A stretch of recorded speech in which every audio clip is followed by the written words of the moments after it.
Hi, I'm Child of Bones, and I'm just going to have a brief discussion today, or try and keep it brief. I do seem to ramble on a lot, don't I, in these little videos, on the optimum conditions on having a journey or going into trance in a witchcraft sense. And there seems to be a few different groups at the moment I've noticed talking about this topic, really, about optimum conditions. And I guess when I say that, I mean, I'm not necessarily even talking about astrological lineups or geography, where you are, where you're doing your trance, or where the moon is, what phase the moon's in. I'm talking more about the emotional condition of being human. And what I'm picking up from other people's discussions is that there seems to be different viewpoints on this, which is obviously natural because we're all different in our own magical practice. And anyway, my slant on this is that I certainly believe that in order to feel as if witchcraft for me is a living part of my life, it's something that I bring into my existence every day of the week. That it's something that fits into my life and has meaning in my life, then no matter what emotional stance or viewpoint or perspective I'm in at any given moment of time, witchcraft has to yield to that, or I need to work within the parameters of where I'm at with witchcraft. Now, I certainly believe from my own experience and my own practice that any of the human emotions in any state, really, so meaning like slightly irritated to very, very angry and enraged to, kind of a little bit of melancholy to depression, or to ecstasy and joy, that any kind of peak emotional experience can be worked with to journey into trance in witchcraft. Obviously, there'd be situations where I wouldn't necessarily go into trance angry to work for another, and I wouldn't necessarily at the height of ecstasy use that in the height of orgasm or ecstasy to work for another either, depending on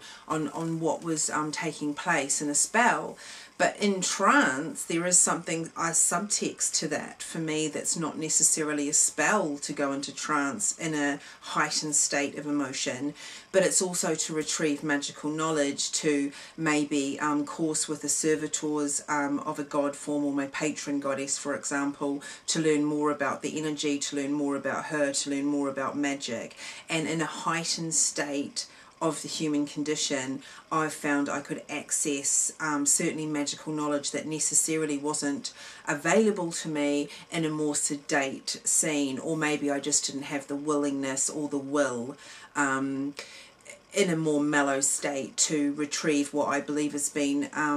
pearls of wisdom, if you like, that I may not have been able to reach far enough in trance to get. Now, certainly, for me anyway, I've found that even physical pain can be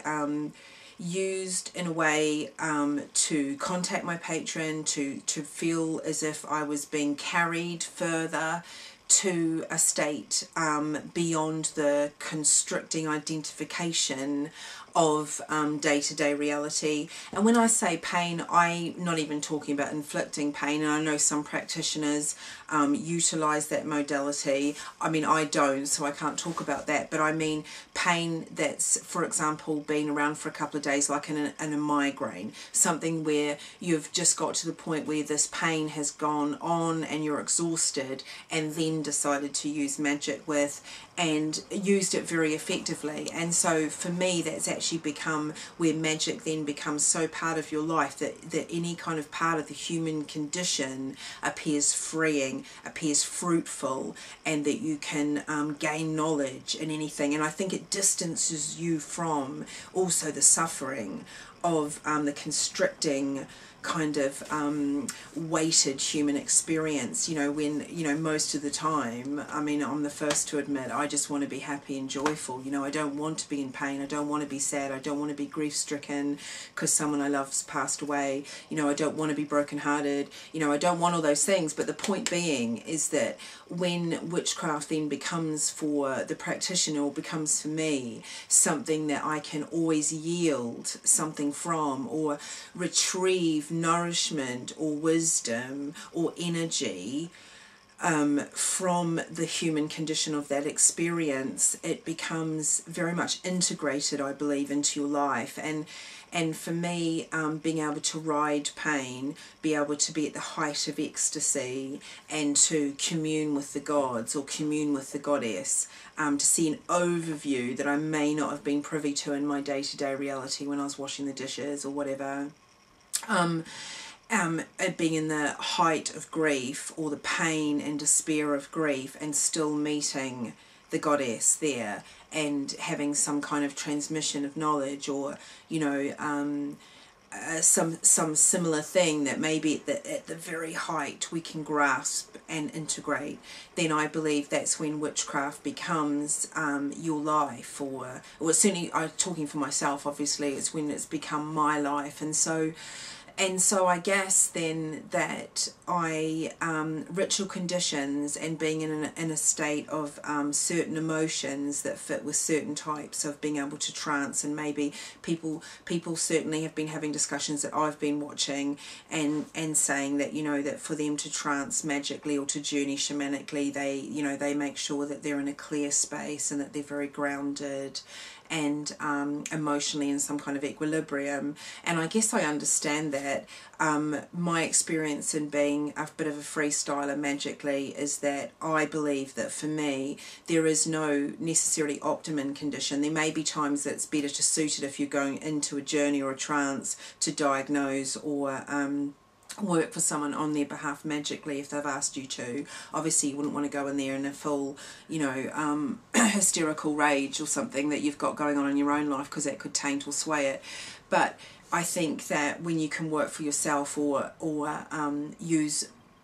just about everything in the human experience as fodder and feed for yourself to learn and to grow and to store power, then it becomes an integrated path working, which is your life. And I love witchcraft, and I love the way that it allows me to distance myself, one, from the suffering and the identification and the constriction sometimes of day-to-day reality, but also the fact that it feeds and nourishes at such a deep level, and that it's always a continuous learning, that it doesn't just stop, that you never know it all. I mean, how could you? That it's this wild and free way of being, and that the only limits ever to this ever expanding joyful embrace of life is really the only limits I have on myself, or that I can't dream big enough, or I can't dream wild enough to you know, to have further expansion. That the only limits me really, and the rest is really that the gods are there, and that, you know, life's here, and it gives us all the nourishment we ever need, but it's our perception maybe that's the limitation. And that's what all I really wanted to say really, was that, you know, I can see if you're working for another, you might want to be in a certain equilibrium space, but, you know, if you're a freestyler, if you're a witch, and you just like to, you know, take what you can out of your own life experience to grow and be free, then I believe that any of the heightened emotions can take you there, to take you further, to take you, you know, to the wild recesses that is our life, and that is our life experience. That's all I've got to say. Thanks.